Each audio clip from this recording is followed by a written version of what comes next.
오늘 본문 말씀 중심으로 하나님 자녀의 특권이라는 제목으로 함께 말씀을 묵상하겠습니다. 친한 아이들 몇 명이 함께 어울러서 한 친구의 집에서 놀게 되었습니다. 어른이 집안에 없었기 때문에 자신들이 하고 싶은 대로 놀이를 신나게 하면서 놀게 됐죠. 아이들이 놀이를 하다가 그만 어항을 깨트리고 말았습니다. 아이들이 너무 놀라서 모두 집에서 도망쳐 나왔습니다. 그런데 그 집 아이는 자기 집에 다시 들어가서 깨진 어항을 치우고 거실 바닥에 겨우 숨쉬고 있는 금붕어를 세숫대에 물에 담아 살려냈습니다. 부모님이 집에 돌아왔습니다. 부모는 아이들이 어떻게 놀았는지 이야기를 안 해도 다 알 수가 있지요. 함께 놀다가 도망친 친구들은 걱정이 되었습니다. 자기들 때문에 친구가 심하게 매를 맞고 집에서 쫓겨나지는 않을까 심히 걱정을 하게 되었던 것입니다. 그래서 이 친구들은 집 근처에서 망을 보고 있었습니다. 그런데 창문 거실에 친구와 그의 아버지 모습이 보였습니다. 친구는 아버지로부터 야단을 맞는 것 같았습니다. 그리고는 아버지가 그 친구를 꼭 껴안아주는 그러한 모습을 보게 되었던 것이죠. 아무 일도 없었다는 듯이 함께 식사를 하고 아버지와 함께 아들이 아주 재미있게 노는 광경을 목격을 하게 되었습니다. 여러분, 이것이 바로 아들의 특권입니다. 아들이 아닌 아이들은 다 도망쳤지만 아들인 이 아들은 아버지 집에 다시 들어가서 야단을 맞을 줄 알면서도 집에 들어가서 나름대로 자기 잘못을 인정하고 죽을 지경에 있었던 금붕어를 살려내게 된 것입니다. 그리스도 안에는 자유가 있습니다. 그러나 자유만 있는 것이 아닙니다. 그 안에는 하나님 아버지께 더 가까이 나아가는 친밀함이 있는 것입니다. 우리 신앙은 하나님과의 만남이 있기 때문에 어떤 체험이 있는 그런 놀라운 경험을 하게 됩니다. 그러나 체험도 체험 나름입니다.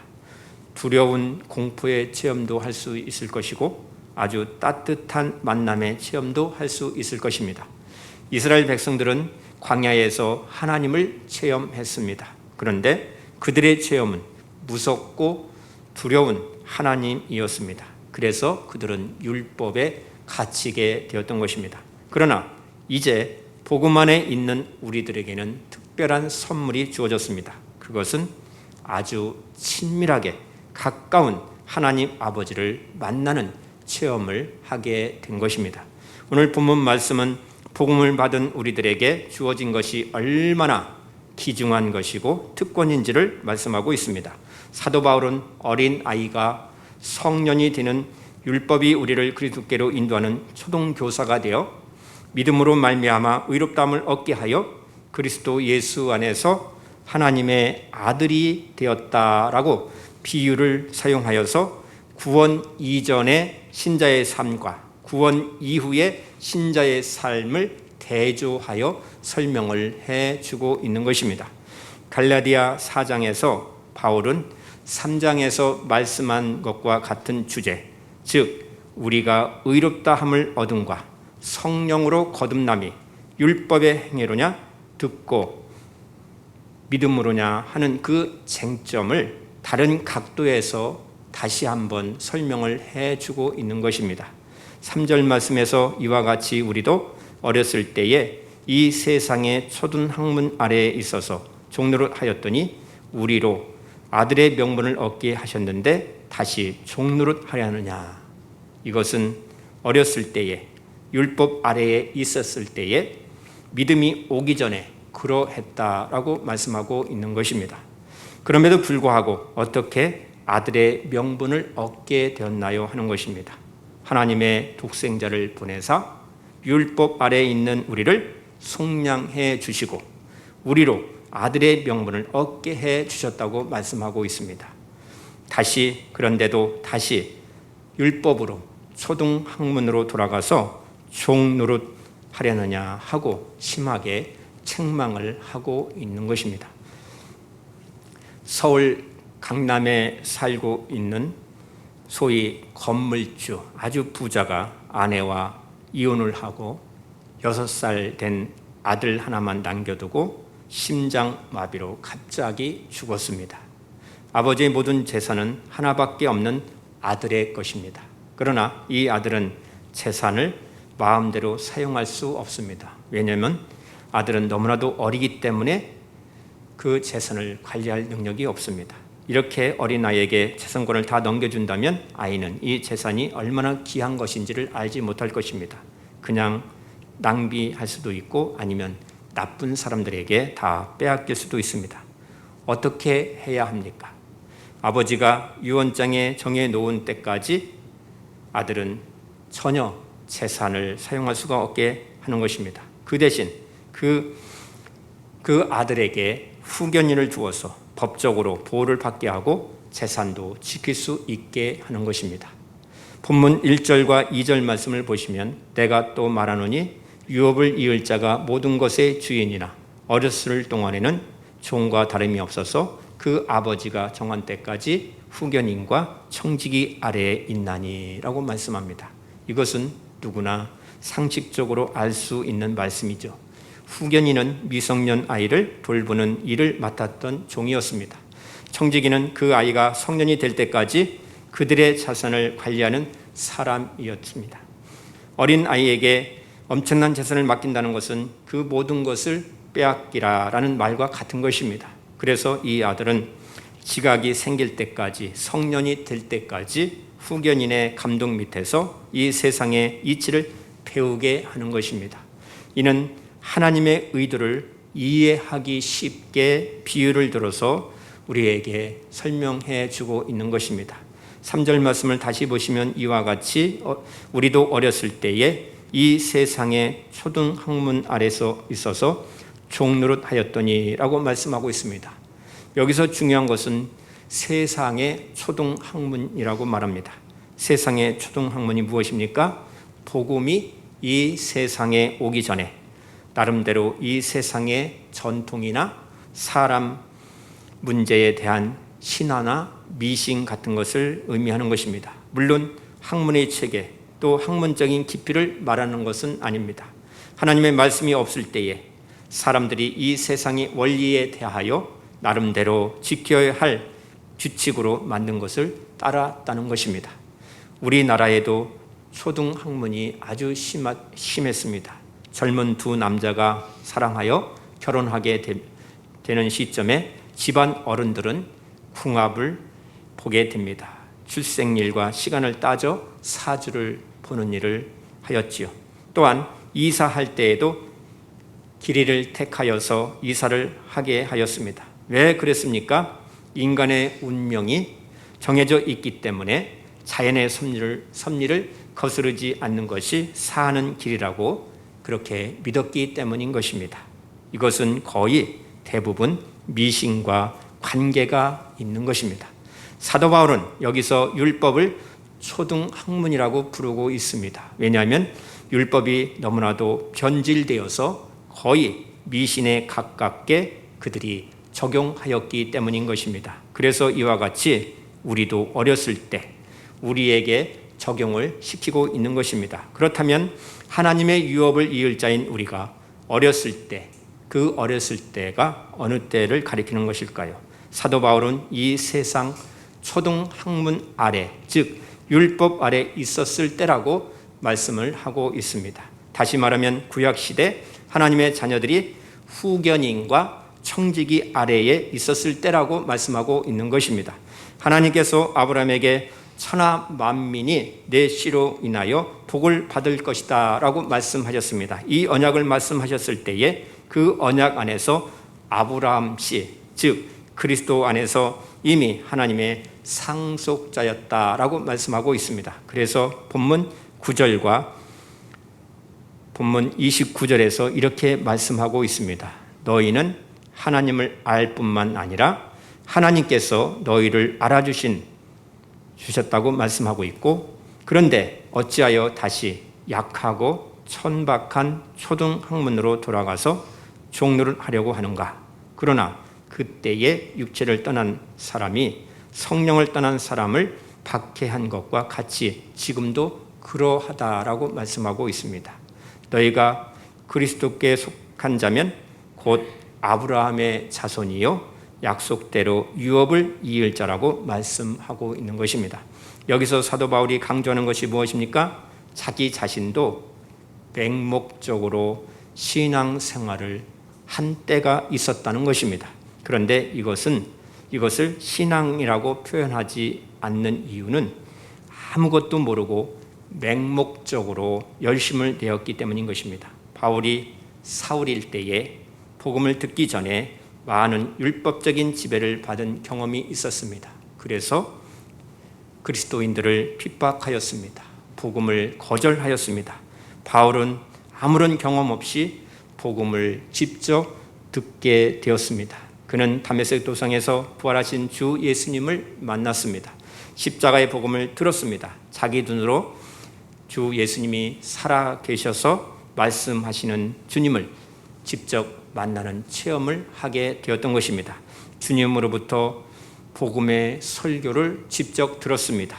그래서 골로새서 2장 8절에 누가 철학과 헛된 속임수로 너희를 사로잡을까 주의하라. 이것은 사람의 전통과 세상의 초등학문을 따름이요 그리스도를 따름이 아니니라 라고 말씀하였던 것입니다.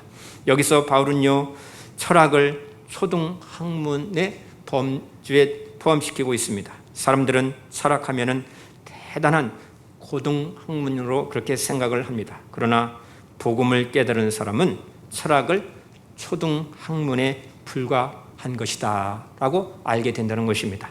바울은요 예수 그리스도를 아는 지식이 가장 고상함으로써 그래서 내가 모든 것을 다 버리고 배선물로 여기는 것은 그리스도를 내 마음에 모시고 그 안에 그리스도와 동행하는 삶을 살 수 있었다라고 말씀하고 있는 것입니다.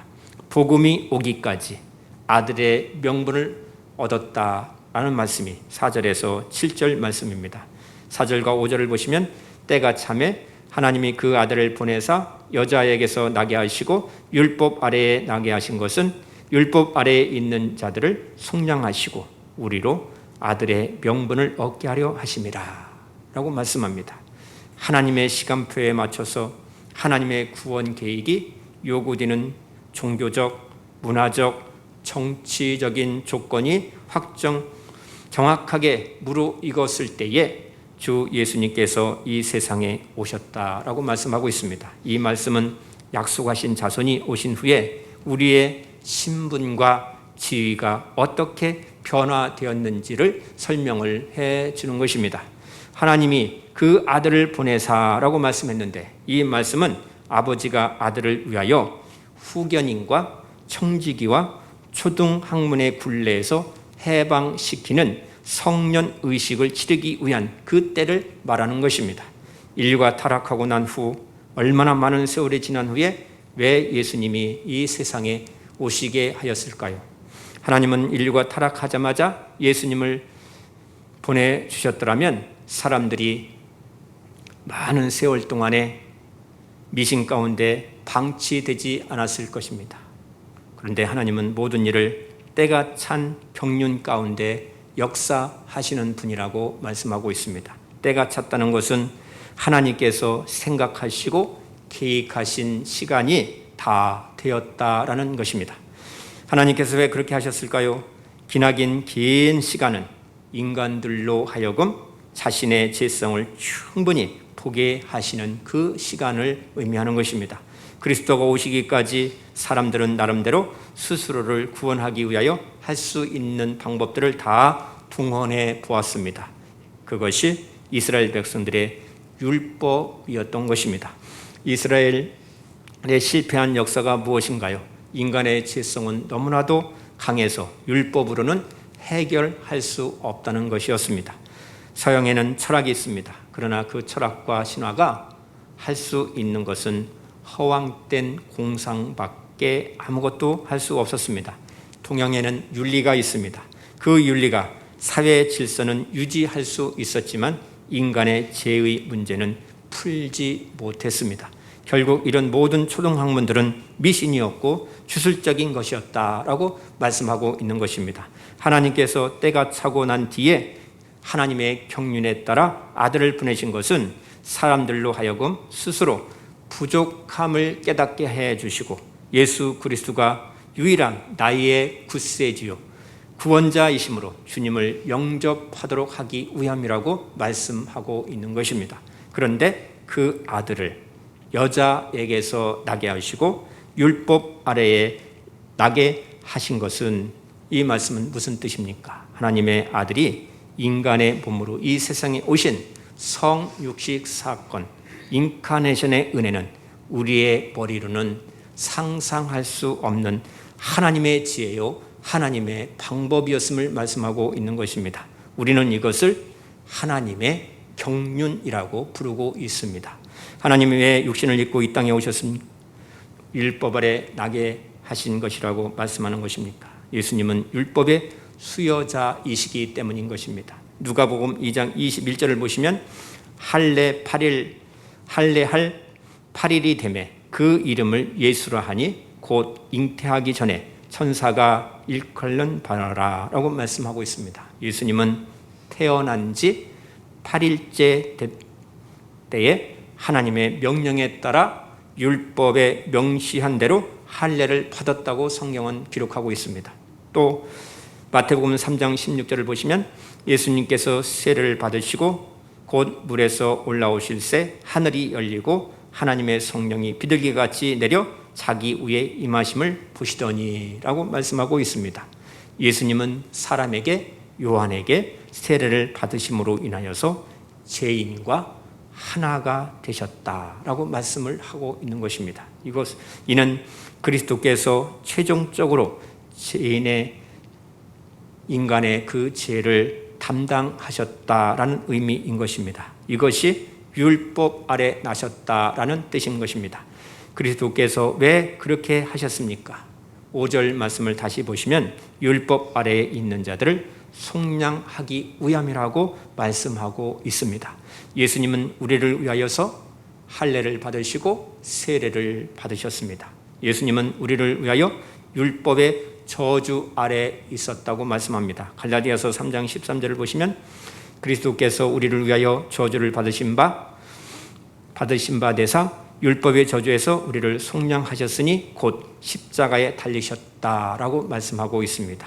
이는 우리를 위하여 율법의 저주도 대신 받으심으로 율법 아래 있는 자들을 속량해 주셨다. 즉 죄의 값을 대신 지불하여 자유하게 해 주시기 위해서였다고 말씀하고 있는 것입니다. 이것이 그리스도는 모든 믿는 자에게 의를 이루기 위하여 율법의 마침이 되셨다라고 로마서 10장 4절에서 말씀하고 있는 것입니다. 그런데 더 중요한 것은 속량만이 전부가 아니라는 것입니다. 아들의 명분을 얻게 하려 하신다고 말씀하고 있습니다. 여기서 명분이란 죄인인 우리를 아들로 삼으심에 있어서 법률적으로도 아무 하자가 없다라는 단어가 바로 명분입니다. 그래서 명분이라는 말을 달리 표현한다면 의롭게 여겨주셨다, 즉 칭의를 말씀하고 있는 것입니다. 이렇게 아들로 삼으셔도 법적으로 아무 하자가 없게 하신 것입니다. 우리의 구원은 하나님의 의로하심이 나타나는 것입니다. 우리에게 성령이 오시지 않고서는 우리가 새로워질 수가 없습니다. 구원의 확신은 성령께서 은혜롭게 행하여 주시는 놀라운 일인 것입니다. 그리스도께서 하신 일이 무엇입니까?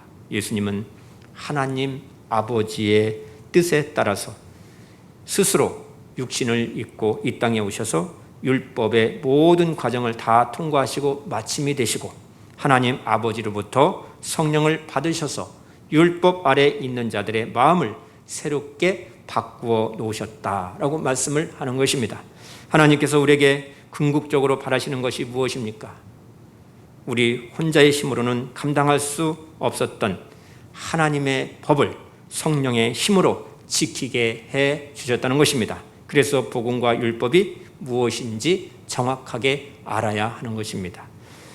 율법은요, 자기 힘으로 하나님의 말씀을 지키는 것이요, 복음은요, 성령의 힘으로, 성령의 권능으로 하나님의 법을 지키는 것을 말하는 것입니다.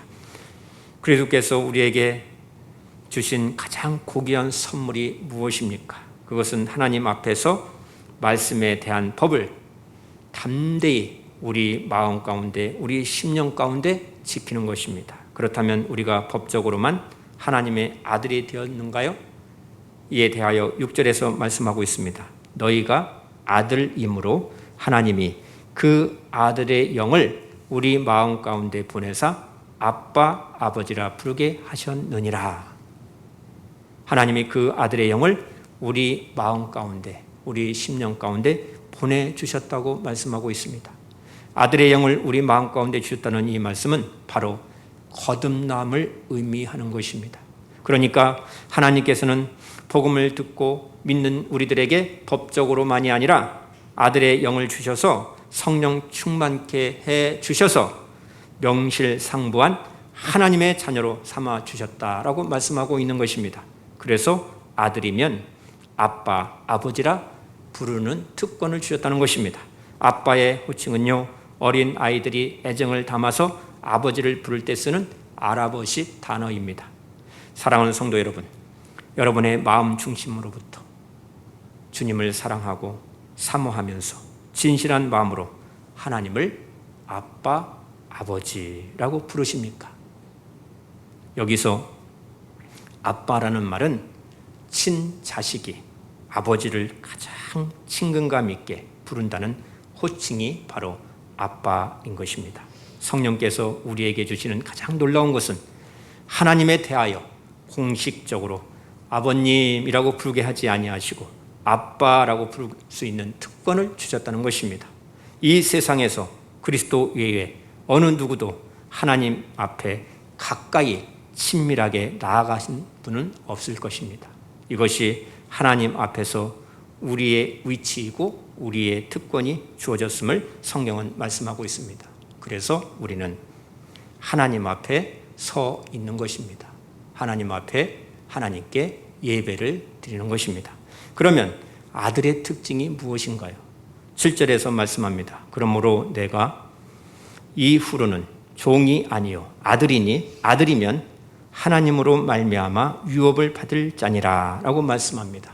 5절에서는 우리로 아들의 명분을 얻게 해주셨다고 말씀하고 있고 6절에서는 너희가 그 아들의 영을 우리 마음 가운데 보내주셨다고 말씀하고 있고, 그렇다면 우리는 법적으로, 명분으로, 또 경험적으로, 거듭남으로 정정당당하게 하나님의 아들이 되게 해 주셨다는 것입니다. 그런데 7절에서는 손가락을 가르치는 듯이, 하나님께서 나를 손가락으로 가르치는 듯이 내가 이후로는 종이 아니라 아들이다 라고 말씀하셨다는 것입니다.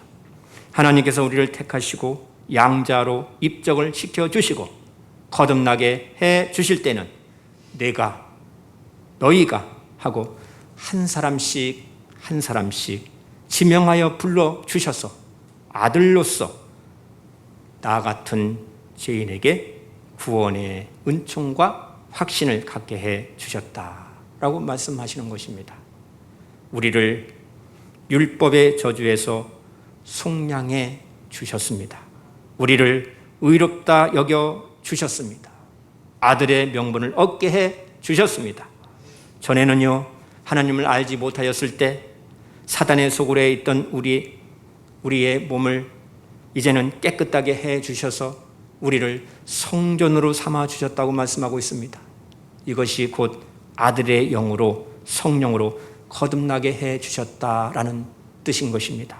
그리하여서 우리가 아직은 그 영광이 나타나지는 않지만은 우리의 낮은 몸을 그리스도의 부활하시는 그 영광의 몸과 같이 변화되게 해 주셨다라고 말씀하시는 것입니다. 이것이 약속하신 자손이 오신 후에 믿음 후에 변화된 우리의 신분이요, 우리의 지위요, 우리의 특권인 것입니다. 여러분 놀랍지 않습니까? 여러분 우리의 신앙을 어떻게 표현할 수 있습니까? 신앙이라는 것은 참된 자유를 찾아서 수없이 산을 넘고 강을 넘고 또 산을 넘고 강을 넘어서 부모를 잃은 아이가 자기 친부모를 만나기 위해서 자신의 위치를, 자기의 정체성을 찾아가는 것과 같은 것입니다. 여러분 왜 예배를 드리는 것입니까? 창조주 하나님이 나의 아버지, 아빠, 아버지이기 때문에 자식이 아버지 집에 가는 것은 너무나도 당연한 것입니다. 그래서 예배를 드리는 것입니다. 예배자 자리에 있다는 것이 얼마나 소중한 일인지 모릅니다. 신앙은 자유라는 말 한마디로 다 표현할 수가 없습니다. 끈끈한 인격적인 사랑이 그 안에, 신앙 안에 들어있는 것입니다. 그래서 사도 바울은 하나님을 아빠, 아버지라고 담대하게 부르는 인격적인 요소가 우리 신앙 안에 있음을 강조하고 있는 것입니다. 그럼에도 불구하고 다시 종로를 하려느냐, 믿음을 헛되게 하려느냐라고 책망을 하고 있다는 것에서 우리가 주목해야 합니다. 믿음의 본질이 무엇입니까? 이에 대하여 본문 8절과 9절에서 말씀합니다. 그러나 너희가 그때에는 하나님을 알지 못하여 본질상 하나님이 아닌 자들에게 종노릇하였더니 이제는 너희가 하나님을 알 뿐 아니라 더욱이 하나님이 아신 바 되었거늘 어찌하여 다시 약하고 천박한 초등학문으로 돌아가서 다시 그들에게 종노릇하려 하느냐라고 말씀하고 있습니다. 여기서 사도 바울은 믿음을 무엇으로 표현하고 있습니까? 믿음이란 하나님을 아는 것이라고 말씀하고 있습니다. 또 하나님에 의하여 아는 바 되었다라고 믿음을 그렇게 표현하고 있습니다. 여러분 하나님을 어떻게 알았습니까? 계시로 주신 하나님의 말씀을 통하여 하나님을 알게 되었습니다. 그러니 우리는 하나님의 말씀을 가까이 해야 합니다. 하나님의 말씀을 한 구절 한 구절 나의 영의 양식으로 삼고 그 말씀을 묵상하면서 삶 가운데에 적용하면서 살아가야 하는 것입니다. 여기서 안다는 것은 단순히 친분 관계 정도로 아는 것을 말하는 것이 아닙니다. 어떤 특별한 관계를 가지고 있는 것을 말하는 것입니다. 그래서 우리가 그리스도를 만나기 이전에 어떠한 상태에 있었는지 나를 살펴보게 해 주는 것입니다. 하나님을 알지 못하였을 때 어떻게 되었습니까? 본질상 진노의 자녀였다고 말하고 있습니다. 그리스도 밖에 있었다고 말하고 있습니다. 약속의 언약들에 대하여 예인들이요 세상에서 아무 소망이 없었다고 말하고 있습니다. 하나님도 없는 자였다고 에베소서 2장 12절에서 말씀하고 있습니다. 그런데 9절에서 그때의 절망적인 상태와 변화된 신분과 지위가 어떠하였는지 그리스도를 만나기 이전의 상태를 다시 한번 생각해 보라는 것입니다. 우리가 하나님을 안다는 것은 하나님을 특별히 체험하는 것을 말하는 것입니다. 우리가 예수님을 알기 전까지 어떤 태도로 살았는지를 다시 한번 살펴보라는 것입니다. 하나님을 막연히 두려워하고 너무나도 멀리 계신 분으로 알고 주님을 가까이 하지 못하고 사람의 종으로 살았고 물질의 종으로 살았고 일의 종으로 살았고 탐욕의 종으로 살았고 세상 재미로 살았다라는 것입니다. 9절을 다시 한번 보세요. 이제는 너희가 하나님을 알 뿐 아니라 더욱이 하나님이 아신 바 되었거늘 라고 말씀하고 있습니다. 순서적으로 보면은요, 하나님이 우리를 먼저 아셨다고 말씀하고 있습니다. 우리가 하나님을 먼저 안 것이 아닙니다. 허물로 죄로 인하여 죽을 수밖에 없었던 우리를 하나님께서 먼저 알아주시고 하나님의 자녀로 불러주시고 세워주시고 하나님의 자녀의 특권으로 이 세상을 살게 해 주셨다고 말씀하고 있습니다. 모래 한 알만도 못한 나 같은 죄인을 창조주 하나님께서 나를 아신 바 되셨다, 알아주셨다라고 말씀하고 있습니다.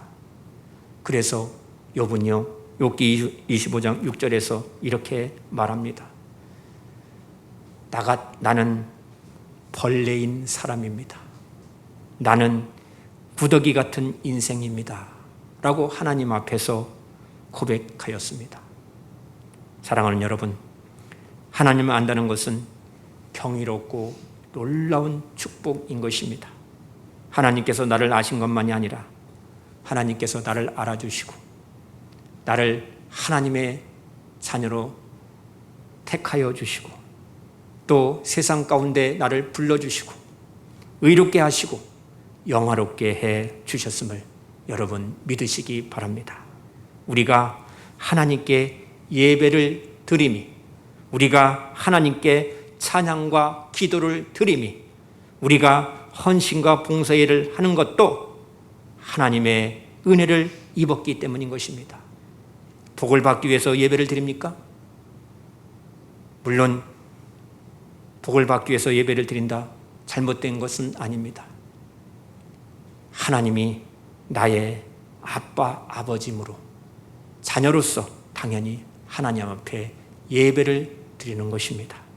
더 놀라운 것은 우리의 예배와 찬양과 기도와 사랑의 수고를 하나님께서 아시고 연락해 주신다는 사실입니다. 이것보다 더 큰 은총이 어디 있겠습니까? 그러므로 믿음을 헛되게 하는 것을 경계해야 한다고 말씀하고 있습니다. 9절 말씀 하반절을 다시 보세요. 어찌하여 다시 약하고 천박한 초등학문으로 돌아가서 다시 그들에게 종노릇하려 하느냐. 사도는요, 갈라디아 교회 성도들의 그 어리석음을 통탄하고 있습니다. 사도 바울은 여기서 초등학문을 약한 것이라고 그렇게 말하고 있습니다. 왜 약한 것이라고 말하는 것입니까? 우리를 율법의 매임과 갇힘에서 자유케 해주지 못하기 때문인 것입니다. 율법이 우리를 의롭게 해주지 못하기 때문입니다. 율법은 죄를 깨닫게 할 뿐 하나님 앞으로 인도할 능력이 없기 때문인 것입니다. 인간은 태어날 때부터 종의 신분으로 태어나서 조상 대대로 사단의 노예였던 것입니다. 그래서 종의 근성이 뿌리 깊게 몸에 배어 있습니다. 이 점을 10절과 11절에서 말씀하고 있습니다. 너희가 날과 달과 절기와 해를 삼가 지키니 내가 너희를 위하여 수고한 것이 헛될까 두려워하노라. 유대주의자들은요, 1500년 동안이나 절기 때에 절기를 지켰고 그 절기 때에 먹고 마시는 것과 월삭이나 또 안식일을 의식적으로 지키지 아니하면은 불안해했다라는 것입니다. 사도 바울은요, 1500년 동안이나 지켜내려온 유전과 전통들을 맞서서 싸우면서 고분분투했습니다. 선을 행하다가 낙심이 드는 피곤함도 경험을 하였을 것입니다. 바울은 힘을 다하여 수고하였습니다. 온 정성을 기울여서 하나님의 말씀을 갈라디아 교회 성도들에게 가르쳤습니다. 그런데 열매가 빈약하여서 그것이 헛될까 두려워했다는 것입니다. 사도 바울은 갈라디아 교회 성도들에게 천박한 초등학문으로 돌아가는 것은 복음을 부정하는 것이요 믿음을 헛되게 하는 것이다 라고 강조하는 것입니다. 물론 갈라디아 교회 성도들이 예수님을 완전히 부정한 것은 아니었습니다. 다만 예수님을 믿으면서도 할례도 행하면 더욱더 안전할 것이다 라고 여겼다는 것입니다. 오늘날에도 이러한 매임에 벗어나지 못한 그리스도인들이 얼마나 교회 안에 있는지 모릅니다. 집안에 급한 일이 있습니다. 주일입니다. 주일 지킬 수 없는 상황입니다. 두려운 마음으로 일을 합니다. 그렇지 않습니다. 또 봉사하다가 봉사를 멈추면 하나님께서 나에게 진노하실까? 그런 생각을 하는 자체가 잘못된 것입니다. 사도 바울이 도저히 용납하지 않고 양보할 수 없었던 것이 무엇입니까?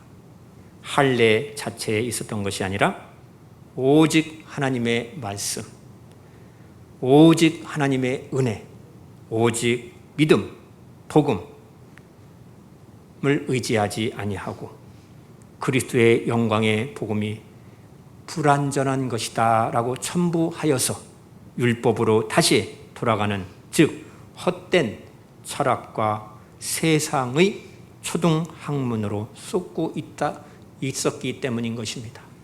그래서 매월 첫째 날에 월삭으로 지키고 일천 번제를 드려야 하고 반드시 토요일 안식일을 지켜야 안전하고 구원을 이룰 수 있다 여기고 있다라는 것입니다.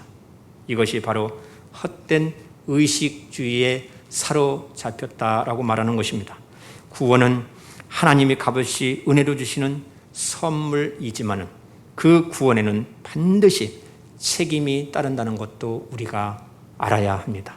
그렇습니다. 누구든지 참으로 복음을 듣고 거듭난 사람은 절대로 다시 죄의 노예가 될 수 없는 것입니다. 신실한 그리스도인들은 자신이 모르는 사이 하나님과의 관계, 바른 관계에서 멀리 떠나왔는지 깊이 살펴볼 수 있어야 합니다. 하나님과 자기 사이를 가로막고 있는 쓸데없는 의식이나 또 세상 풍조나 또 관습 이런 것들을 다 버리고 하나님 앞으로 나와야 하는 것입니다.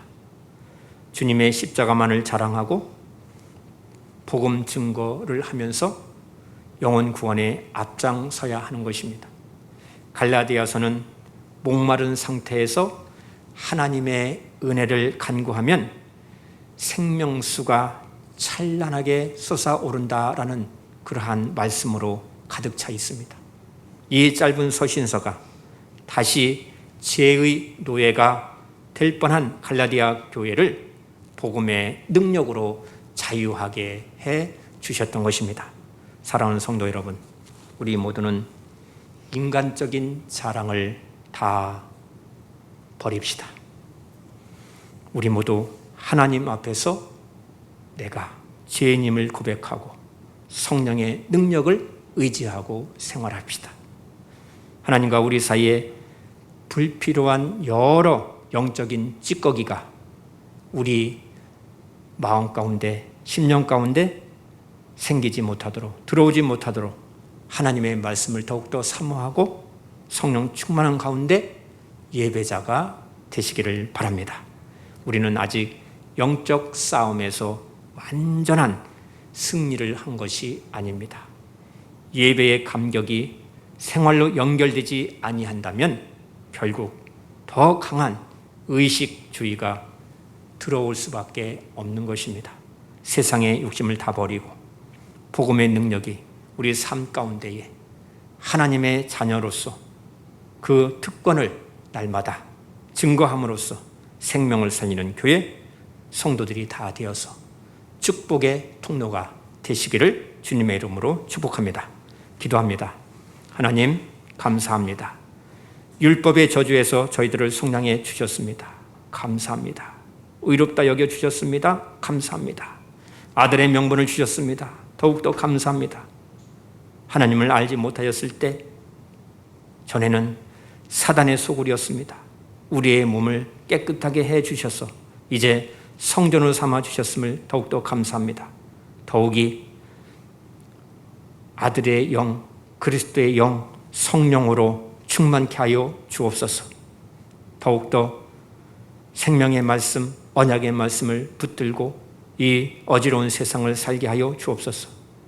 하나님의 자녀로서 그 특권으로서 하나님이 나를 먼저 부르시고 나를 의롭게 하여 주시고 영화롭게 해 주셨음을 감사하면서 이 구원의 은총을 더욱더 감사하면서 하나님 앞에 예배 드림이, 하나님 앞에 찬양과 기도 드림이 하나님께 헌신과 봉사일을 하는 모든 것들이 하나님의 특별한 은혜임을 알게 하여 주시니 감사를 드립니다.